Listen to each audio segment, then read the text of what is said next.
যা শিব নামে পরিচিত।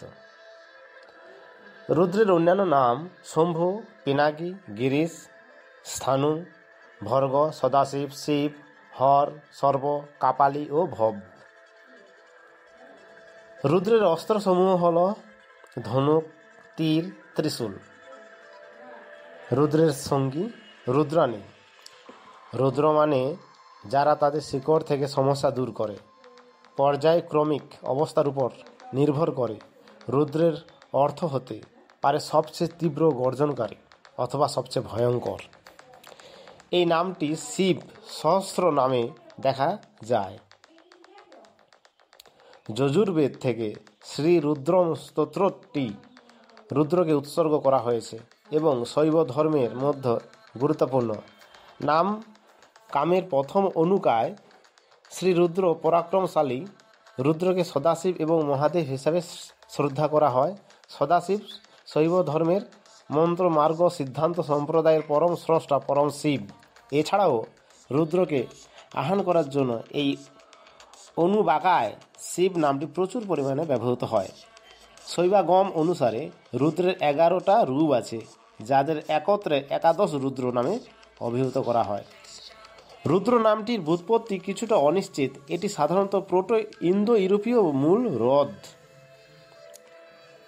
ইংরেজি অসভ্যতার সাথে সম্পর্কিত থেকে উদ্ভূত, যার অর্থ কান্না করা, হাহাকার। এইভাবে রুদ্র নামটি গর্জনকারী হিসাবে অনুবাদ করা যেতে পারে। বৈদিক শ্লোকে রুখ দ্রাবথি ইতি রুদ্র রুখ নামে দুঃখ দ্রব্যাথির অর্থ তাড়িয়ে দেওয়া, নির্মূল করা, এবং ইতির অর্থ যা বা যে একজন, যার অর্থ রুদ্র হল মন্দকে নির্মূলকারী ও শাস্তির প্রবর্তক। রুদ্রকে লাল, উজ্জ্বল, একক হিসাবে ব্যাখ্যা করা হয়েছে। রুদি থেকে উদ্ভূত অথবা বিকল্পভাবে গ্রাসম্যানের মতে উজ্জ্বল। স্টেলা ক্রামিচ রুদ্রের বিশ্লেষণ রূপের সাথে যুক্ত ভিন্ন ব্যুৎপত্তি নোট করেছেন, যার অর্থ বর্ণ অর্থাৎ অসভ্য প্রকৃতির, এবং রুদ্র নামটির বর্ণ বা উগ্র দেবতা হিসেবে অনুবাদ করা হয়। আর কে শর্মা এই বিকল্প ব্যুৎপত্তির অনুসরণ করেন এবং শিব সহস্রনামের জন্য তার শব্দকোষে নামটি ভয়ঙ্কর হিসাবে অনুবাদ করেন। মেলরি অ্যাডামস প্রাচীন রাশিয়ান দেবতা রুগলুর সাথে তুলনা উল্লেখ করেছেন। রুডলোস নামে প্রোটো ইন্দো ইউরোপীয় বন্য দেবতা পুনর্গঠনের জন্য, যদিও তারা মনে করিয়ে দেয় যে ব্যুৎপত্তির বিষয়টি সমস্যাযুক্ত রয়ে গেছে। রুদ্রকে বলা হয় তীরন্দাজ এবং তীর হল রুদ্রের একটি অপরিহার্য গুণ। এই নামটি শিব সহস্র নামে দেখা যায় এবং আর কে শর্মা উল্লেখ করেছেন যে এটি প্রায়শই পরবর্তী ভাষায় শিবের নাম হিসাবে ব্যবহৃত হয়। শব্দটি সংস্কৃত মূল সারব থেকে উদ্ভূত, যার অর্থ আঘাত করা বা হত্যা করা, এবং শর্মা তার সর্বজনীন নামের আখ্যামূলক অনুবাদে সেই সাধারণ অর্থে ব্যবহার করেন যিনি একজনকে হত্যা করতে পারেন। অন্ধকার, ধনহীন ও বেহস্ত তীরন্দাজ আক্ষরিক অর্থে তীর ভরা হাত দিয়ে সজ্জিত। নামগুলো তীরন্দাজির উল্লেখ করে। অন্য প্রেক্ষাপটে রুদ্র শব্দের অর্থ হতে পারে একাদশ সংখ্যা। রুদ্রাক্ষ শব্দটি সংস্কৃত রুদ্রাক্ষ, রুদ্র এবং অক্ষ চোখ অথবা রুদ্রের চোখ। রুদ্রাক্ষ গাছের বেরি ও তার বীজের নাম থেকে তৈরি প্রার্থনা, জপমালা উভয়ের নাম হিসেবে ব্যবহৃত হয়। বিষ্ণু সহস্র নামে বিষ্ণুর একটি নাম রুদ্র। আদি শঙ্কর বিষ্ণু সহস্র নাম এর ভাষ্যে রুদ্র নামে সংজ্ঞা দিয়েছেন, যিনি মহাজাগতিক দ্রবণের সময় সকল প্রাণীকে কাঁদান।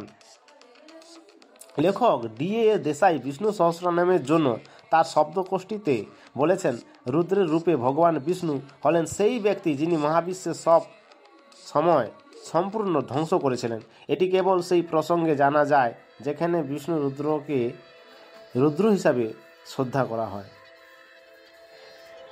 রুদ্র শিব নামে পরিচিত, যা সহস্র রুদ্রের সাথে অনেক বৈশিষ্ট্য ভাগ করে এবং হিন্দু শাস্ত্রে শিব ও রুদ্রকে একই ব্যক্তিত্ব হিসাবে দেখা যায়।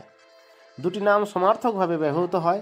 রুদ্র গর্জনকারী ঝড়ের দেবতা, সাধারণত যে উপাদানটি তিনি একটি ভয়ঙ্কর ধ্বংসাত্মক দেবতা হিসাবে প্রতিনিধিত্ব করেন সেই অনুযায়ী চিত্রিত হয়। হিন্দু ধর্মের প্রাচীনতম জীবিত পাঠ হল ঋগ্বেদ, যা ভাষাগত প্রমাণের ভিত্তিতে 1700 থেকে 1100 খ্রিস্টপূর্বাব্দের মধ্যে ঋগ্বেদে রুদ্র নামে এক দেবতার উল্লেখ আছে। রুদ্র নামটিও এখন শিবের নাম হিসাবে ব্যবহৃত হয়। ঋগ্বেদে 2.33-তে তাকে রুদ্রের জনক হিসেবে বর্ণনা করা হয়েছে। ঝড়ের দেবতাদের দল,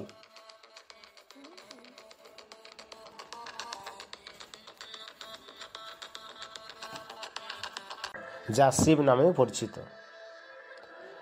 রুদ্রের অন্যান্য নাম শম্ভু, পিনাকি, গিরিশ, স্থাণু, ভর্গ, সদাশিব, শিব, হর, সর্ব, কাপালি ও ভব। রুদ্রের অস্ত্রসমূহ হল ধনুক, তীর, ত্রিশূল। রুদ্রের সঙ্গী রুদ্রাণী। রুদ্র মানে যারা তাদের শিকড় থেকে সমস্যা দূর করে।